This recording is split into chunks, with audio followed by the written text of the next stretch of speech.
Thank you so much. I appreciate the opportunity to be here today. My story, as you mentioned, I am blessed to be a stay-at-home of 4 children. Um, Although it hasn't been without some internal conflicts along the way. You see, when I was growing up as an adoptee, I knew that I had been gifted with life, actually. At any moment, my biological mom could have decided that I should be aborted. So I treasured everything my adoptive parents told me. And my dad had told me early on that it was very, very important to him that I get good grades, I go to school, and I eventually get a degree and have a good paying job, support myself. And the whole reason was because his own mother married 3 times over her lifetime to support her own children. And he didn't want to see the same happen for me. And I knew that I had been blessed with this opportunity to stay at home with my children. And while I relished in it, an event happened in my life that made me realize that we don't value motherhood like we used to. In fact, I had just given birth to our 4th child. I was finally out of maternity clothes. And for all of you that are mothers out there, you know the joy that comes when you can actually put on a pair of jeans that you used to wear long ago. And so it was with a lot of pride that my husband said, go out and buy a new dress. We're going to go to a Christmas party and, get a nice new necklace, something that makes you feel really proud. And so we got dressed up for that event that evening, and my children were bouncing around because they hadn't had a babysitter before, and they were so excited to see mom and dad going out on a date. So we get to the party, and everybody's sharing niceties and getting to know one another. And it comes to me and they say, Jennifer, what do you do for a living? And I said, well, I'm a stay-at-home mom.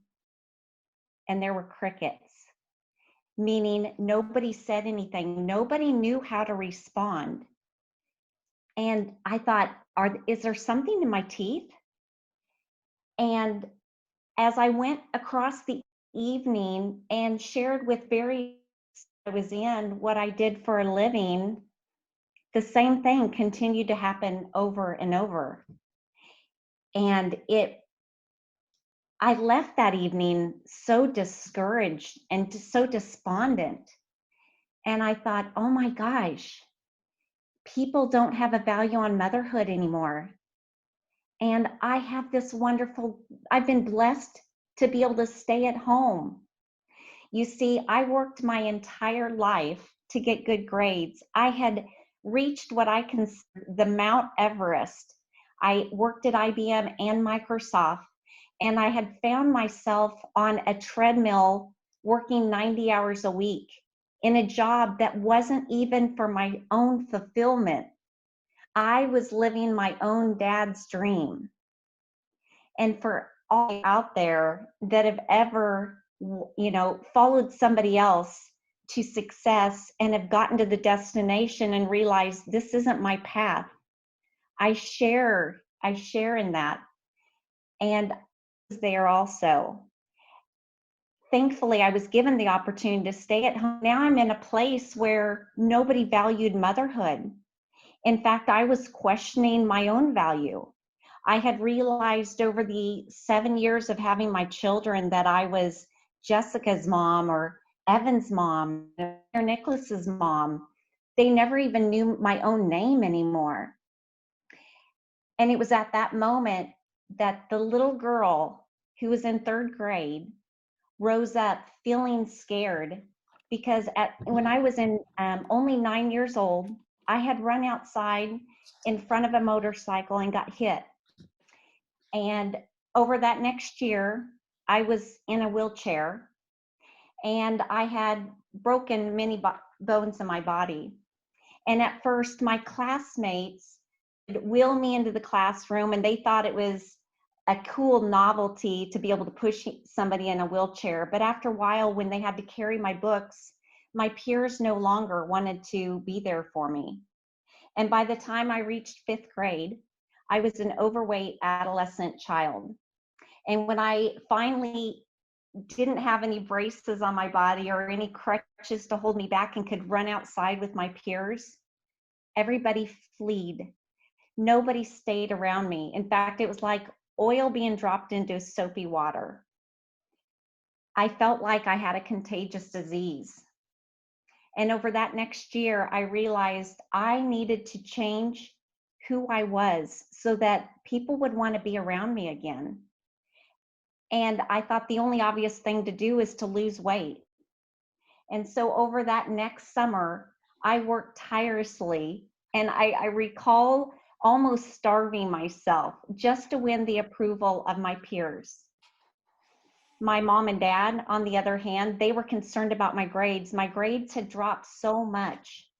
And my dad, being the optimistic one, said his little girl will not fall behind. And in fact, he stayed over my shoulder day in and day out for years on end until I was in high school. And he was the one that said, you will be able to get good grades. You'll be able to go on and graduate with high honors. You'll be able to, reach Mount Everest in life. And so when I was at that Christmas party, all those feelings of being isolated and alone had resurged itself. So when I got home that evening from the Christmas party, I realized that I'm not at all who I thought I was. In fact, I didn't know who Jennifer was anymore. So it was at that time I started looking for other avenues that I could explore who Jennifer Barner really was. So I tried out different network marketing companies. I tried out all different kinds of things, and none of them satisfied who I was inside. Ironically, I found myself sitting in a seminar next to my friend who invited me to a real estate seminar. And I had always said, I'm not going to sign up for this. I don't want anything to do with this, like so many of us do, going in with crossed arms. And I found myself in love and intrigued with the idea of being able to work when I wanted to. I could send my kids off to school and go off and do real estate and come home and be there for the kids in the afternoon and in the evening hours without having to have my own license. So over the next 6 years, I threw myself into residential real estate, buying and rehabbing properties.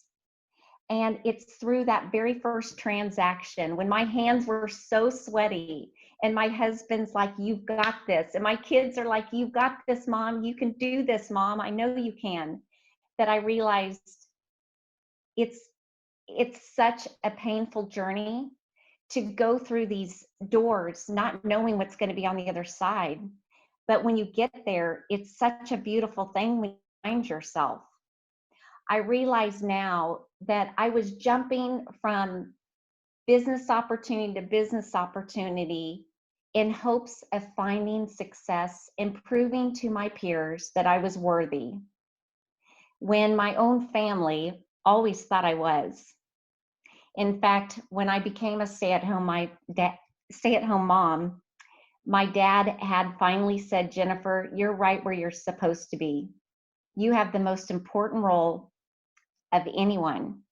You're the CEO of your household, and you're the CEO of these little lives, and you get to mold them and shape them into who they get to become.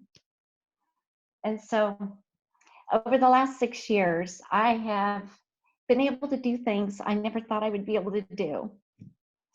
I've put together investment opportunities that I never thought I could do.